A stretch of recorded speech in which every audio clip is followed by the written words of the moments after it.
Hello दोस्तों, नमस्कार। बहुत बहुत स्वागत है आपका अपने YouTube चैनल हिंदी एकेडमी परिवार में।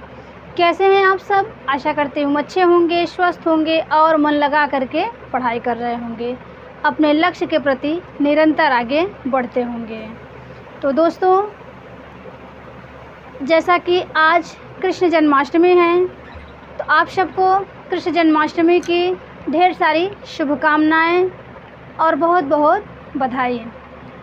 आप सब इस जन्माष्टमी पे अपने आप से ये दृढ़ संकल्प लें कि हम खूब मन से तैयारी करें, खूब मेहनत से पढ़ाई करें, अगले जन्माष्टमी तक अपने लिए एक नौकरी हासिल कर लें। ठीक है? तो ऐसा मन में दृढ़ विश्वास लेके आप अपनी तैयारी को तेज धार के दीजिए और सफल होइए। ठीक है? तो हम आप सबके लिए टीजीटी पीजीटी परीक्षा के लिए प्रैक्टिस लेके चल रहे हैं, वो भी टॉपिक वाइज। तो आज हम कृष्ण जन्माष्टमी विशेष पर महत्वपूर्ण प्रश्नोत्तरी लेके आए हैं। तो चलिए, मैं उम्मीद करती हूँ ये आप सबको बहुत पसंद आएगा और आपके परीक्षा के लिए बहुत ही सहायक सिद्ध होगा। ठीक है? चलिए, अपनी क्लास को मैं कंटिन्यू करती हूँ और जो भी भाई बहन हमें पहली बार सुन पा रहे हैं, हमारे चैनल पे पहली बार हैं, वे चैनल को सब्सक्राइब कर लें, बेल आइकन प्रेस कर लें, जिससे वीडियो की हर नोटिफिकेशन उन सबको सबसे पहले मिल जाया करे और क्लास में अंत तक बने रहें। अगर वीडियो पसंद आए तो वीडियो को लाइक करें और ढेर सारा अपने दोस्तों में शेयर करें। ठीक है? चलिए, तो देखिए, आज हमारा पहला प्रश्न है कृष्णार्जुन युद्ध 1918 ईस्वी में लिखा गया है के लेखक हैं। कृष्णार्जुन युद्ध के लेखक पूछा है यहाँ पे।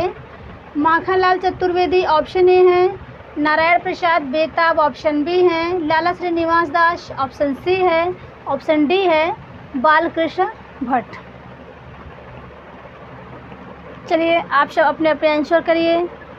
तो दोस्तों, जो भी भाई बहन हमारे साथ पेपर सॉल्व करने बैठे वे कॉपी पेन लेके बैठे, जो मौखिक बताऊं उनको भी वे नोट करते चलें। आप विश्वास करिए दोस्त, यकीन मानिए, आपको जो हमारे मौखिक बताए हुए प्रश्न आपको परीक्षा में देखने के लिए ज़रूर मिलेंगे। ठीक है?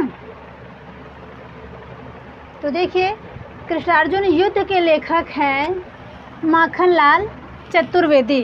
ठीक है? कृष्णार्जुन युद्ध ये नाटक विधा की रचना है और माखनलाल चतुर्वेदी की है। माखनलाल चतुर्वेदी जी से सभी परिचित होंगे आप सब, क्योंकि वे एक भारतीय आत्मा उपनाम से जाने जाते हैं और उनकी एक राष्ट्रीय परक कविता चर्चित है, पुष्प की अभिलाषा। ठीक? और अगर नारायण प्रसाद बेताब की बात करूं तो इन्होंने कृष्ण सुदामा नाटक लिखा है। इन्होंने कृष्ण सुदामा नाटक लिखा है। ठीक है? लाला श्रीनिवास दास की बात करूं तो इन्होंने प्रहलाद चरित नाटक लिखा है। ठीक है? तो लाला श्रीनिवास दास का भी जान लीजिए, प्रहलाद चरित ये लाला श्रीनिवास दास का है। कृष्ण सुदामा नाटक नारायण प्रसाद बेताब का है। और बालकृष्ण भट्ट की बात करूं तो इन्होंने चर्चित नाटक इन्होंने भी लिखा है, वृहनला और नल दमयंती स्वयंवर। ठीक है? तो देखिए, इनका है नल दमयंती। एक तो ये है दोस्तों, ये पूछा हुआ प्रश्न है, एक ये है और दूसरा है वृहनला। ठीक है? तो देखिए, माखनलाल चतुर्वेदी का है कृष्णार्जुन युद्ध, नारायण प्रसाद बेताब का कृष्ण सुदामा नाटक है, लाला श्रीनिवास दास का प्रहलाद चरित है और बालकृष्ण भट्ट का वृहनला है। इन्हें आप ध्यान रखिएगा, ये परीक्षा की दृष्टि से महत्वपूर्ण है और ये पहले के एग्ज़ाम में पूछे गए हैं। चलिए, प्रश्न 2 देखते हैं। श्रीधर पाठक की कौन सी रचना रोला छंद में है? श्रीधर पाठक की कौन सी रचना रोला छंद में है? आपके ऑप्शंस हैं एकांतवासी योगी, ऑप्शन बी है शांत पथिक, ऑप्शन सी है गुणवंत हेमंत, ऑप्शन डी है इनमें से कोई नहीं। बताइए।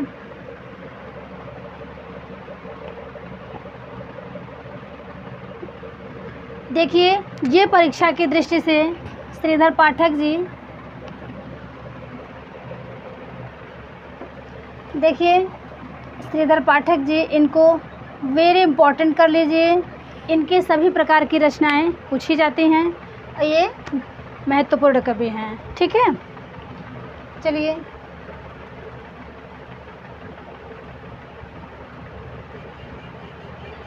तो देखिए, जिन भाई बहन ने ऑप्शन बी चुना होगा वे सही हैं, क्योंकि श्रीधर पाठक की जो रचना रोला छंद में है वे है श्रांत पथिक।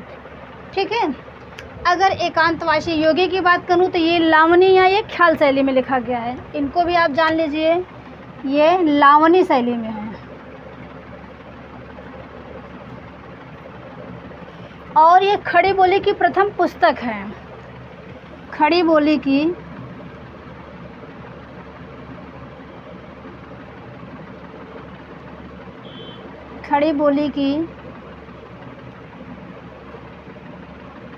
प्रथम पुस्तक एकांतवासी योगी।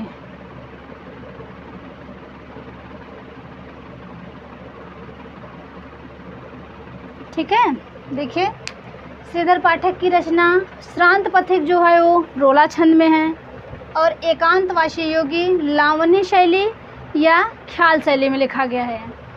और एकांतवासी योगी एक खड़ी बोली की प्रथम पुस्तक भी है।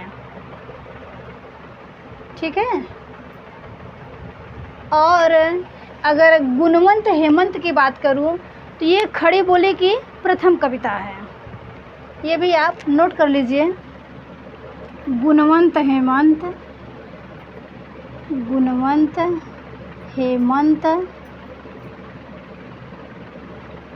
खड़ी बोली की प्रथम कविता है। किसकी है? तो श्रीधर पाठक जी की। ठीक है, तो दोस्तों एकांतवासी योगी भी महत्वपूर्ण रचना है। शांत पथिक, गुणवंत हेमंत, इनसे प्रश्न बनते हैं एग्ज़ाम में, तो इनको आप वेरी मोस्ट करके रखिए और ध्यान में रखिए। चलिए प्रश्न 3 देखते हैं। केदारनाथ सिंह की काव्य कृतियाँ हैं। तो दोस्तों केदारनाथ सिंह की सभी रचनाएं परीक्षा की दृष्टि से महत्वपूर्ण हैं, आप उन्हें ध्यान रखें। तो देखिए, अभी बिल्कुल अभी ज़मीन पक रही है, ऑप्शन ए है। ऑप्शन बी है यहाँ से देखो अकाल में सारस। ऑप्शन सी है तालस ताय और साइकिल। ये रचना पूछी गई और ये भी पूछी गई है। उत्तर कबीर तथा अन्य कविताएं, ऑप्शन डी हैं उपर्युक्त सभी। बताइए, आप सब अपने अपने आंसर गेस करिए। तो देखिए, इनकी एक लंबी कविता है, आप लोग हमें कमेंट करके ज़रूर बताइएगा कि केदारनाथ सिंह की कौन सी लंबी कविता है, किस शीर्षक से लिखी गई है। ठीक है, हमें आपके कमेंट का इंतज़ार रहेगा, आपके आंसर का। चलिए देखिए, अभी बिल्कुल अभी ज़मीन पक रही है, ये इन्हीं की रचना है। यहाँ से देखो अकाल में सारस, ये भी केदारनाथ सिंह की रचना है। तालस्ताय और साइकिल, उत्तर कबीर तथा अन्य कविताएं, ये भी केदारनाथ सिंह की रचना है। तो राइट आंसर हो जाएगा ऑप्शन डी। चलिए कुछ और ख़ास बात देखिए इसमें, ये जो इनकी उत्तर कबीर तथा अन्य कविताएं हैं, इन पे इनको सम्मान मिला है। तो देखिए, इस रचना पे इन्हें व्यास सम्मान मिला है।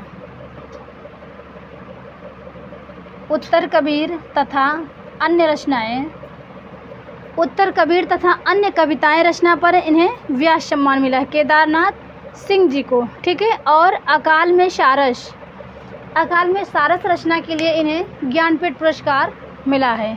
तो ये भी आप नोट करिए, भारतीय ज्ञानपीठ पुरस्कार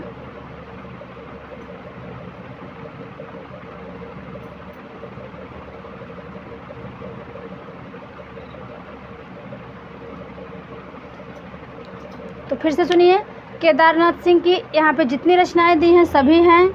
अभी बिल्कुल अभी ज़मीन पक रही है, यहाँ से देखो, अकाल में सारस, तालस्ताई और साइकिल, उत्तर कबीर तथा अन्य कविताएं, ये सभी रचना केदारनाथ सिंह की हैं। और अकाल में सारस रचना के लिए भारतीय ज्ञानपीठ पुरस्कार मिला है और उत्तर कबीर तथा अन्य कविताएं के लिए व्यास सम्मान इनको मिला है। ठीक है, चलिए प्रश्न 4 देखते हैं। केदारनाथ सिंह नई कविता में किसे महत्व देते हैं? केदारनाथ सिंह नई कविता में किसे महत्व देते हैं? तो आपके ऑप्शंस हैं बिंब को, रस को, छंद को, अलंकार को। तो देखिए इनमें आपका राइट आंसर हो जाएगा ऑप्शन ए, केदारनाथ सिंह नई कविता में बिंब को महत्व देते हैं। तो दोस्तों स्क्रीनशॉट ले लीजिए, फिर आगे बढ़ें।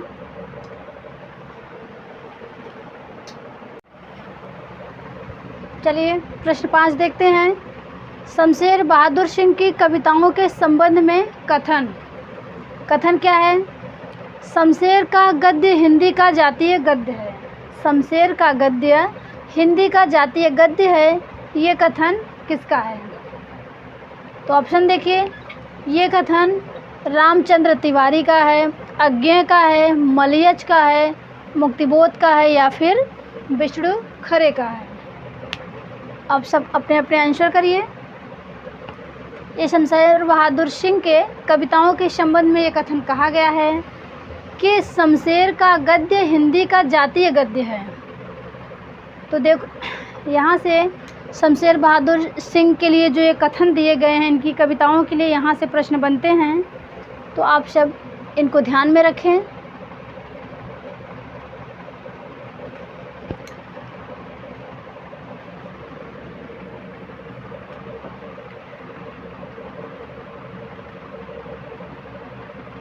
तो देखिए जिन भाई बहन ने ऑप्शन ए चुना होगा वे राइट हैं, उनका आंसर सही है।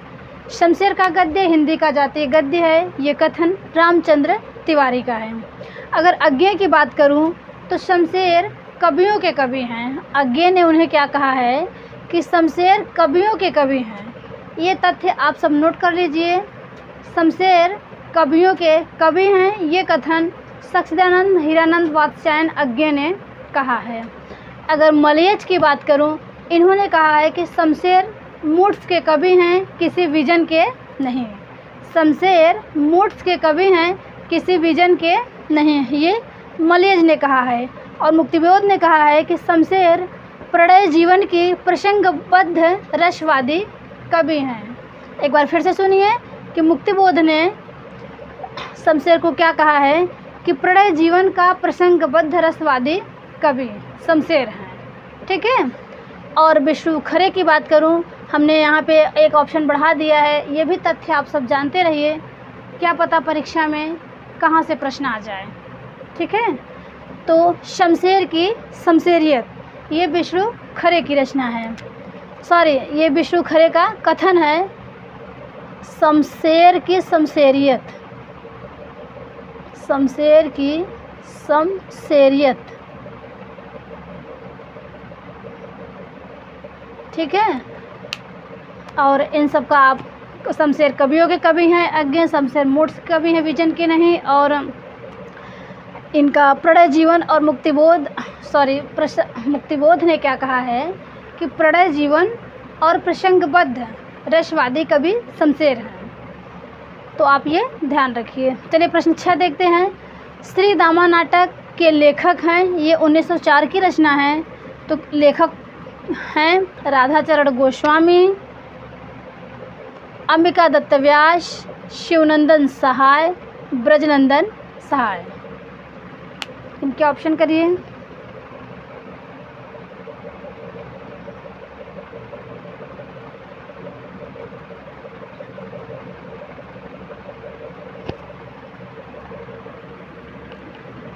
तो दोस्तों आज हमने कृष्ण पे ज़्यादा प्रश्न लिया हुआ है। ये सब जो रचनाएं हैं आपकी, श्री दामा नाटक और ये जो बीच बीच में कवियों के लिए हुई, ये सब कृष्ण पे आधारित शीर्षक से बहुत सी रचनाएं लिखे हैं। तो उन्हें आज जैसा कि कृष्ण जन्माष्टमी है, तो इस अवसर पे हम आज कृष्ण से संबंधित ज़्यादा प्रश्न इस श्रृंखला में रखे हैं, आप सब जानते रहे हैं, जो कि परीक्षा की दृष्टि से महत्वपूर्ण भी हैं।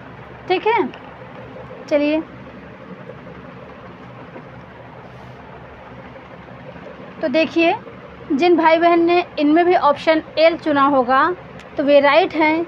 श्री दामा नाटक जो है ये राधाचरण गोस्वामी का है। और अंबिका दत्त व्यास की बात करूँ तो इन्होंने एक कंसवध प्रबंध काव्य लिखा है जो कि अपूर्ण है।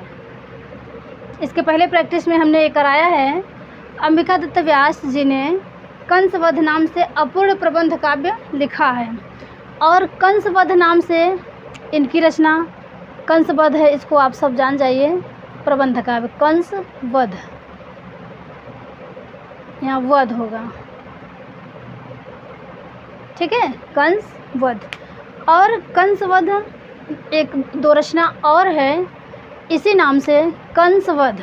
कंसवध नाम से ही बनवारी लाल ने लिखा था और नारायण मिश्र ने लिखा था, ये भी आप जान जाइए। कंसवध नाम से बनवारी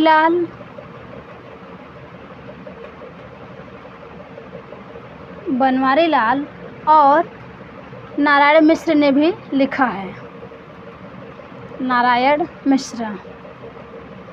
ठीक है, देखिए ये कंसवध रचना एक अंबिका दत्त व्यास ने प्रबंध काव्य लिखा है और ये नाटक है, कंसवध नाटक है, एक बनवारी लाल ने लिखा और एक नारायण मिश्र ने लिखा। तो ये भी आप ध्यान रखिए, ये सब कृष्ण पे आधारित रचनाएं हैं।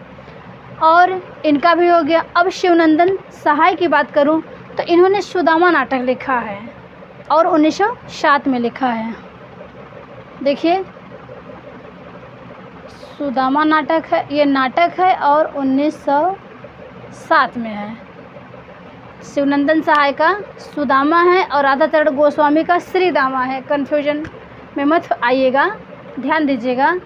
और इनकी रचना ब्रजनंदन सहाय की जो रचना है वो उद्धव है। उद्धव ये 1909 की रचना है। एक बार फिर सुनिए, श्री दामा 1904 की है, नाटक है राधाचरण गोस्वामी का। और शिवनंदन सहाय की सुदामा नाटक है, 1907 का है। ब्रजनंदन सहाय का जो उद्धव रचना है 1909 का है। और कंसवध नाम से बनवारी लाल नारायण मिश्र ने नाटक लिखा है और अंबिका दत्त व्यास ने कंसवध प्रबंध काव्य लिखा है जो कि अपूर्ण है। ठीक, चलिए प्रश्न आगे बढ़ते हैं। प्रश्न नंबर 7 की ओर। किस रचना में कृष्ण को सामंतों के भांति दिखाया गया है? किस रचना में कृष्ण को सामंतों की भांति दिखाया गया है? तो ऑप्शंस हैं अनुराग बाग, रुक्मिणी मंगल, सुंदरी तिलक, कोई नहीं। बताइए।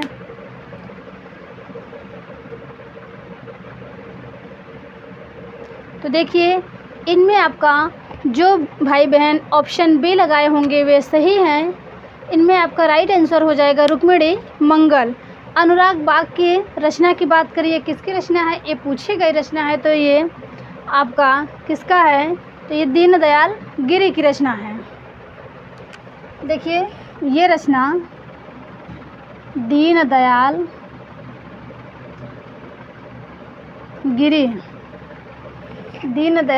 गिरि की रचना है।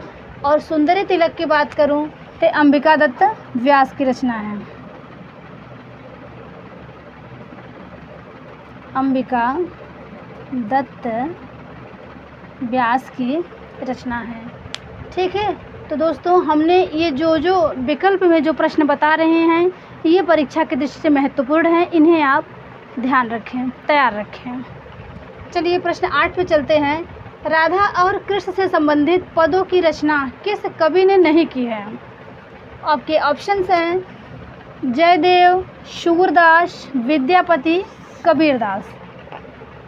तो देखिए राधा और कृष्ण से संबंधित पदों की रचना करने वाले आपके कवि कौन कौन से हैं? तो जयदेव हैं, सूरदास हैं और विद्यापति हैं, जबकि कबीरदास जी नहीं हैं।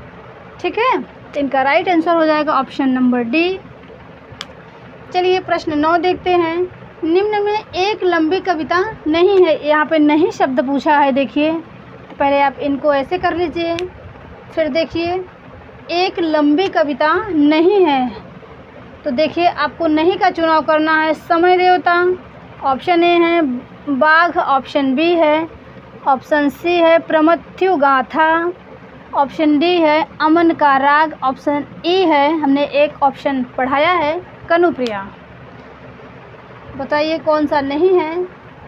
तो मैं उम्मीद कर पा रहे हैं आप सब अपने अपने आंसर लगा लिए होंगे। इनमें आपका राइट आंसर हो जाएगा ऑप्शन नंबर ई, क्योंकि कनुप्रिया जो कि धर्मवीर भारती की रचना है और ये लंबी कविता नहीं है।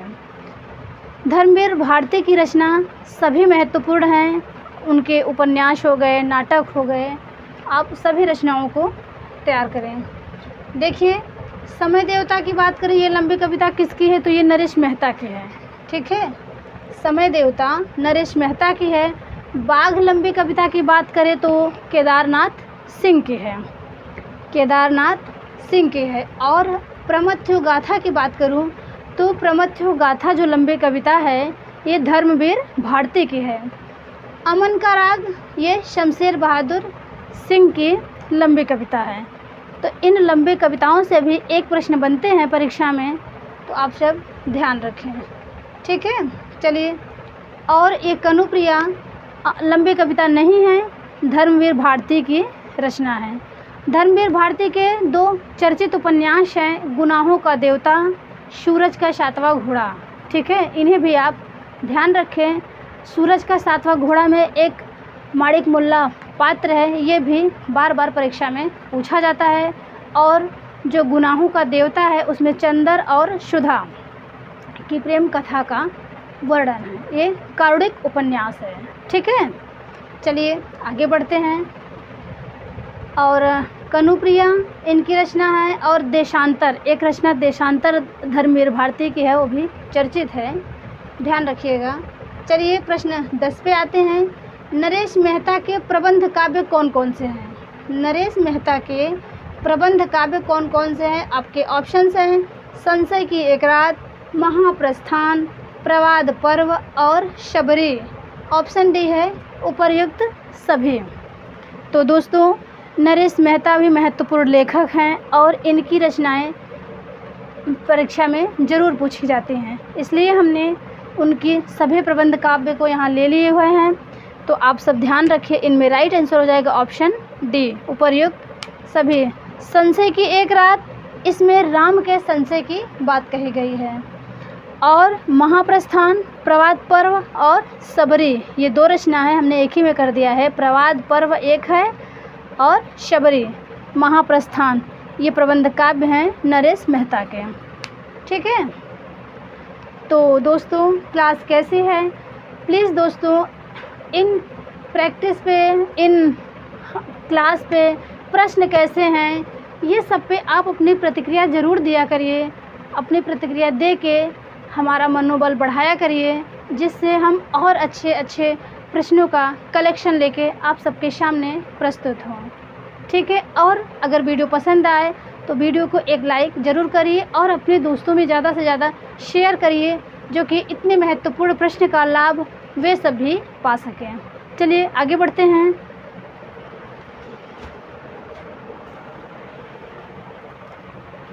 तो प्रश्न नंबर 11 देखते हैं। निम्न में भारतेंदु हरिश्चंद्र की रचना है। निम्न में भारतेंदु हरिश्चंद्र की रचना है। रेपुनाष्टक है, भारत भिक्षा है, option A, Sumananjali, Sanskrit Lavani, option B है, विजय वल्लरी, गीत गोविंदानंद, ऑप्शन सी है, ऑप्शन डी है उपर्युक्त सभी। चलिए आप सब अपने अपने आंसर करिए।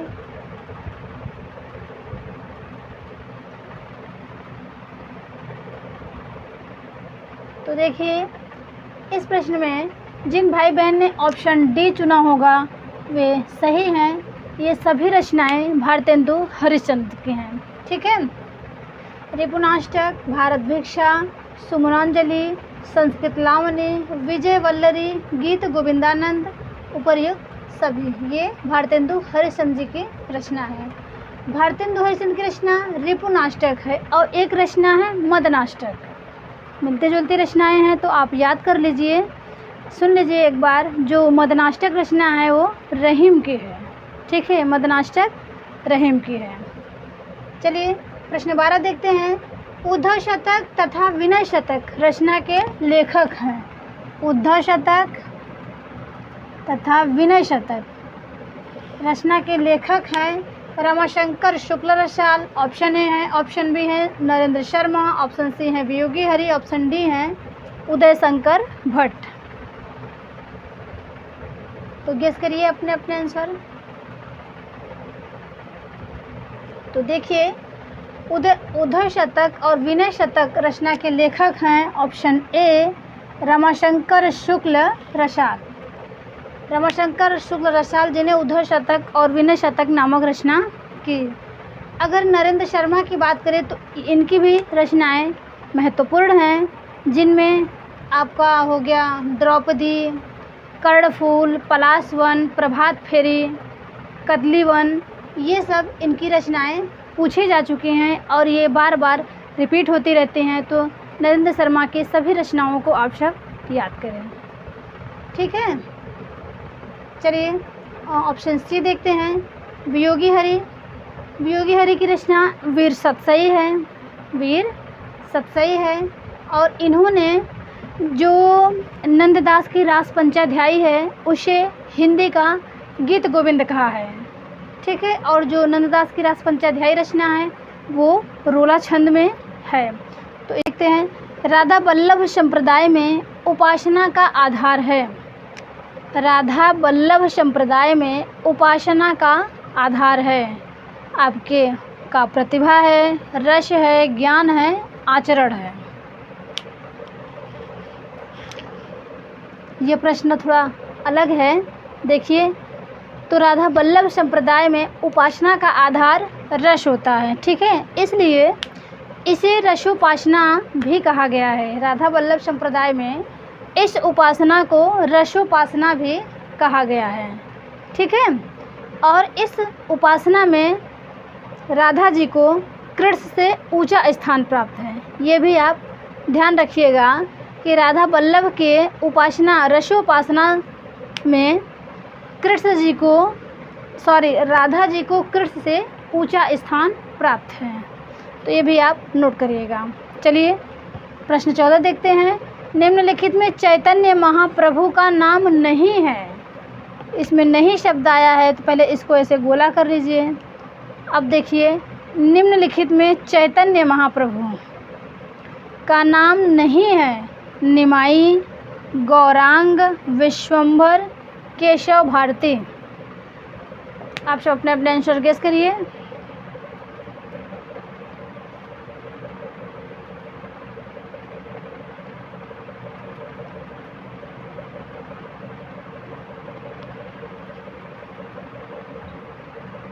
तो देखिए चैतन्य महाप्रभु का नाम निमाई भी है, गौरांग भी है और विश्वंभर भी है।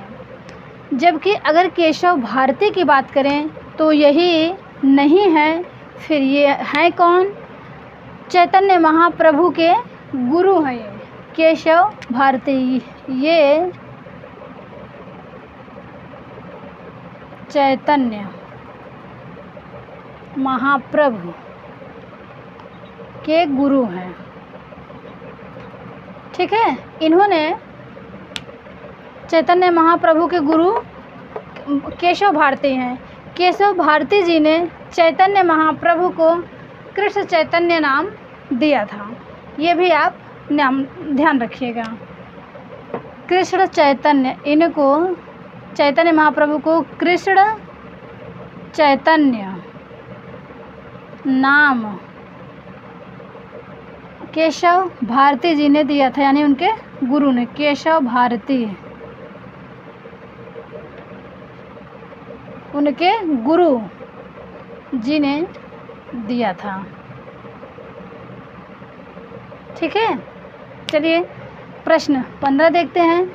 मुक्तिबोध कविता और जीवन विवेक ये आलोचना पुस्तक के लेखक हैं। मुक्तिबोध कविता और जीवन विवेक आलोचना पुस्तक के लेखक हैं? तो आपके ऑप्शंस हैं चंद्रकांत देवताले, रामविलास शर्मा, स्वदेश दीपक, वृंदावन लाल वर्मा। बताइए।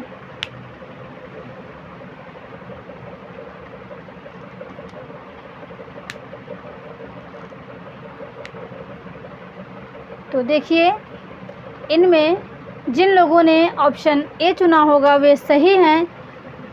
मुक्तिबोध कविता और जीवन विवेक के लेखक हैं चंद्रकांत देवताले। तो दोस्तों, चंद्रकांत देवताले की 2-3 रचनाएं हैं, एग्ज़ाम में बहुत पूछे जाते हैं, आप उनको ध्यान रखिए। तो देखिए, एक रचना इनकी है हड्डियों में छिपा ज्वर, हड्डियों में छिपा ज्वर और दीवारों पर खून से। चंद्रकांत देवताले की रचना है हड्डियों में छिपा ज्वर, सॉरी क्षमा कीजिएगा, स्वर लिख दी हूँ, ज्वर।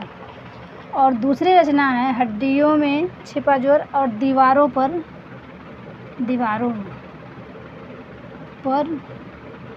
खून से। ये 2 रचना चंद्रकांत देवताले का। एक लकड़बग्घा हंस रहा है, ये भी इन्हीं की रचना है, चंद्रकांत देवताले की। और ऑप्शन बी रामविलास शर्मा की बात करें तो इनकी भी सभी आलोचनात्मक जो भी रचनाएं हैं ये महत्वपूर्ण हैं, आप इन्हें ध्यान रखिए। एक तो निराला की साहित्य साधनाएं हैं रामविलास शर्मा की रचना, एक है हिंदी जाति का साहित्य। हिंदी जाति का साहित्य ये चर्चित है, ये भी बहुत बार पूछा गया है, हिंदी जाति का साहित्य। ठीक है।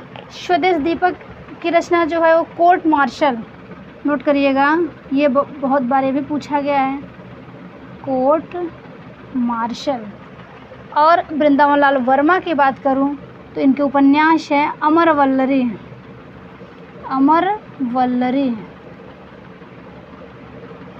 ठीक है, अमर वल्लरी। तो दोस्तों, इन रचनाओं को आप ध्यान रखिए। चलिए प्रश्न 16 देखते हैं। केशवदास का उपनाम क्या है? केशवदास का यहाँ पे उपनाम पूछा है, क्या है? तो वेदांती मिश्र है, हीरामणि दीक्षित है, जड़िया कवि है और विश्वंभर है। बताइए।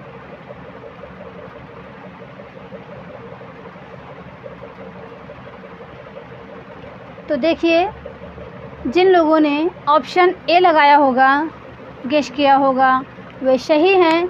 केशवदास का उपनाम वेदांती मिश्र है। हीरामणि दीक्षित की बात करूं तो ये सेनापति के गुरु हैं। ठीक है, ये हीरामणि दीक्षित सेनापति के गुरु हैं।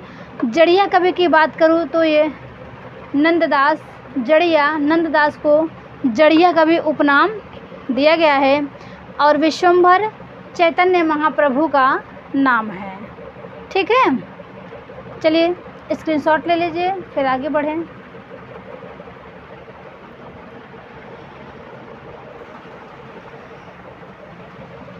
प्रश्न नंबर 17 देखते हैं। रसगंधर्व नाटक के लेखक हैं। रसगंधर्व नाटक के लेखक हैं। आपके ऑप्शंस हैं option A Mani Madhukar, option B Mohan Rakesh, option C Shankar Shesh, option D Surendra Verma. तो चलिए आप सब अपने अपने आंसर गेस करिए। तो देखिए, जिन भाई बहन ने ऑप्शन ए लगाया होगा वे सही हैं। रस गंधर्व नाटक के लेखक मणि मधुकर हैं। ठीक है, रस गंधर्व नाटक के लेखक मणि मधुकर हैं। तो दोस्तों, ये मणि मधुकर, मोहन राकेश, शंकर से सुरेंद्र वर्मा, इनकी भी सभी रचनाएं महत्वपूर्ण हैं। मैं आपको बार बार बताते चल रही हूँ कि किन किन लेखकों से ज़्यादा प्रश्न बनते हैं, तो आप सब ध्यान देते चलें। तो देखिए, इनकी रचना है, एक है दुलारी बाई और एक है खेला पोलमपुर। ये भी आप सब ध्यान रखें।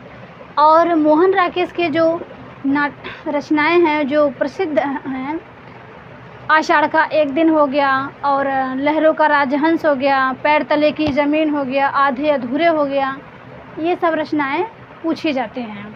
ठीक है। और जो इनकी पैर तले की ज़मीन रचना है ये अपूर्ण है, इनको कमलेश्वर ने पूरा किया है, तो ये आप ध्यान रखें। ठीक है। चलिए, सुरेंद्र वर्मा की बात करूं तो द्रौपदी है, और शकुंतला की अंगूठी है, और सूर्य की अंतिम किरण से सूर्य की पहली किरण तक, ये इनकी रचना है। चलिए प्रश्न 18 देखते हैं। किस रीतिकालीन कवि को कोर्ट का कवि कहा जाता है? किस रीतिकालीन कवि को कोर्ट का कवि कहा जाता है? आपके ऑप्शंस हैं केशवदास, चिंतामणि, भूषण, मतिराम। चलिए आप सब अपने अपने आंसर करिए।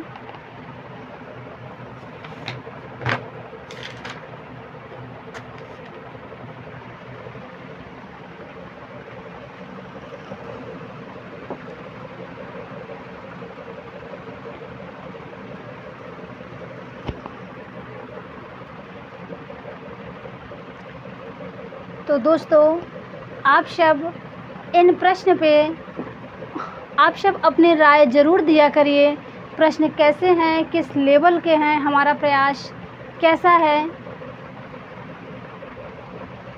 अपनी प्रतिक्रिया दे के हमें हमारा उत्साह वर्धन का काम करिए, हमारा उत्साह और बढ़े, जिससे और अच्छे अच्छे प्रश्नों की कलेक्शन मैं आप सबके लिए लेके आ सकूं।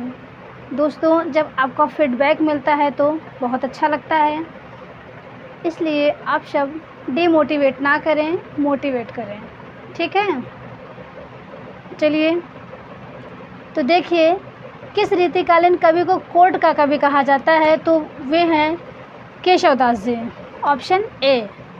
अब ये बात आती है किसने कहा है, ये भी जान लीजिए। कोर्ट का कवि केशवदास जी को डॉक्टर विजयपाल सिंह ने कहा। ठीक है। डॉक्टर विजयपाल सिंह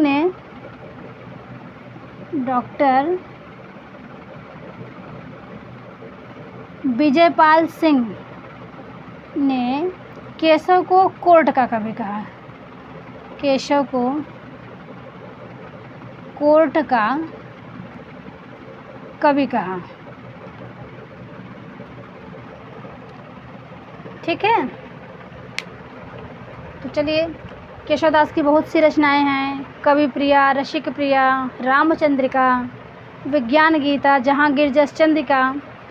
तो जो कवि प्रिया है एक रीति ग्रंथ है। कवि प्रिया और रसिक प्रिया में 16 प्रकाश हैं, आप सब ध्यान रखिएगा। और जो कवि प्रिया है ये अलंकार ग्रंथ है, और रसिक प्रिया जो है उसमें रस का वर्णन है। ठीक है। और चिंतामणि, भूषण, मतिराम ये सगे भाई हैं, ये तीनों लोग सगे भाई हैं, ये भी आप सब ध्यान रखिएगा। प्रश्न 19 देखते हैं। शिवदान सिंह चौहान की आलोचनात्मक रचनाएं कौन कौन सी हैं? शिवदान सिंह चौहान की आलोचनात्मक रचनाएं कौन कौन सी हैं? तो देखिए, ऑप्शन है प्रगतिवाद, साहित्य अनुशीलन, ऑप्शन बी है हिंदी साहित्य के 80 वर्ष, ऑप्शन सी है साहित्य की परख, साहित्य की समस्याएं, ऑप्शन डी है आलोचना के मान, ऑप्शन ई है उपर्युक्त सभी। तो देखिए, कुछ प्रमुख आलोचक हैं, जैसे आपके सौष्ठववादी आलोचक हो गए नंदुलाल वाजपेयी, मार्क्सवादी आलोचक हो गए रामविलास शर्मा, शिवदान सिंह चौहान। इन सब से प्रश्न बहुत बनते हैं। इनकी जो कि आलोचना है और समालोचना, समीक्षात्मक ग्रंथ, ये सब परीक्षा में पूछे जाते हैं। तो ये सब शिवदान सिंह चौहान और डॉक्टर नगेंद्र, नामवर सिंह और लक्ष्मी सागर वासड़े और रमेश कुंतल मेघ, ये सब इन सब से प्रश्न बनते हैं। तो आप इन सब के सभी आलोचना ग्रंथ को तैयार रखें। वैसे टीजीटी के सिलेबस में दिया तो नहीं है, लेकिन एक दो प्रश्न ज़रूर पूछे जाते हैं आलोचना सिलेबस से। ठीक है, तो देखिए इनमें हम शिवदान सिंह चौहान की आलोचना ग्रंथ पूछा गया है, तो ऑप्शन ई जो है उपर्युक्त सभी यही सही है, क्योंकि शिवदान सिंह चौहान की ये प्रगतिवाद, साहित्य अनुशीलन, हिंदी साहित्य के 80 वर्ष, साहित्य की परख, साहित्य की समस्याएं, आलोचना के मान, सभी रचनाएं इन्हीं के हैं। ठीक है, तो हमने एक जगह ले लिया है, आप सब ध्यान रखें। चलिए प्रश्न 20 पे पहुँचते हैं। जयशंकर प्रसाद के नाटकों के प्रथम श्रेष्ठ समीक्षक हैं। तो दोस्तों ये मेरा आज के सेशन का अंतिम प्रश्न है। तो जयशंकर प्रसाद के नाटकों के प्रथम श्रेष्ठ समीक्षक हैं। चलिए आपके ऑप्शंस हैं, नंद दुलारे वाजपेयी, डॉक्टर नगेंद्र हैं, लक्ष्मीकांत वर्मा हैं, नामवर सिंह हैं। तो देखिए इनमें हो जाएगा जयशंकर प्रसाद के नाटकों के प्रथम श्रेष्ठ समीक्षक नंद दुलारे वाजपेयी हैं। ठीक है, और ये सौष्ठववादी आलोचक हैं। तो इनकी भी सभी आलोचनात्मक रचनाएं आप याद रखें। डॉक्टर नगेंद्र की भी इनकी एक रस सिद्धांत रचना है, और लक्ष्मीकांत वर्मा की मोस्ट इम्पॉर्टेंट प्रश्न है नई कविता के प्रतिमान। आप ज़रूर याद रखें दोस्तों, ये दोनों एक साथ कभी कभी मैच में भी पूछे जाते हैं। बहुत से बच्चे कन्फ्यूजन में आके गलत कर देते हैं, क्योंकि लक्ष्मीकांत वर्मा का जो है वो नई कविता के प्रतिमान है, और नामवर सिंह का जो है वो कविता के नए प्रतिमान हैं। ठीक है, तो ये आप ध्यान रखें। तो मैं यहीं पे लिख देती हूँ, नई कविता के प्रतिमान। ये आपका हो गया लक्ष्मीकांत वर्मा का। नामवर सिंह की बात करें तो इनकी है कविता के नए क्षमा कीजिएगा, कविता के नए प्रतिमान। ठीक है, कविता के नए प्रतिमान नामवर सिंह का है, नई कविता के प्रतिमान लक्ष्मीकांत वर्मा का है। लक्ष्मीकांत वर्मा की एक कहानी है परिंदे, ये भी आप सब ध्यान रखिएगा, चर्चित कहानी है, बहुत अच्छी कहानी है। चलिए तो आज का सेशन मैं यहीं समाप्त करती हूँ, और आप सबको वीडियो पसंद आया हो तो एक लाइक ज़रूर करिएगा दोस्तों, और हमें सपोर्ट करने के लिए आप सबका बहुत बहुत धन्यवाद। और प्रश्न कैसे हैं इस पे आप सब अपनी प्रतिक्रिया ज़रूर दीजिएगा, और अब मिलेंगे नेक्स्ट वीडियो में। दीजिए हमें इजाज़त, तब तक के लिए नमस्कार।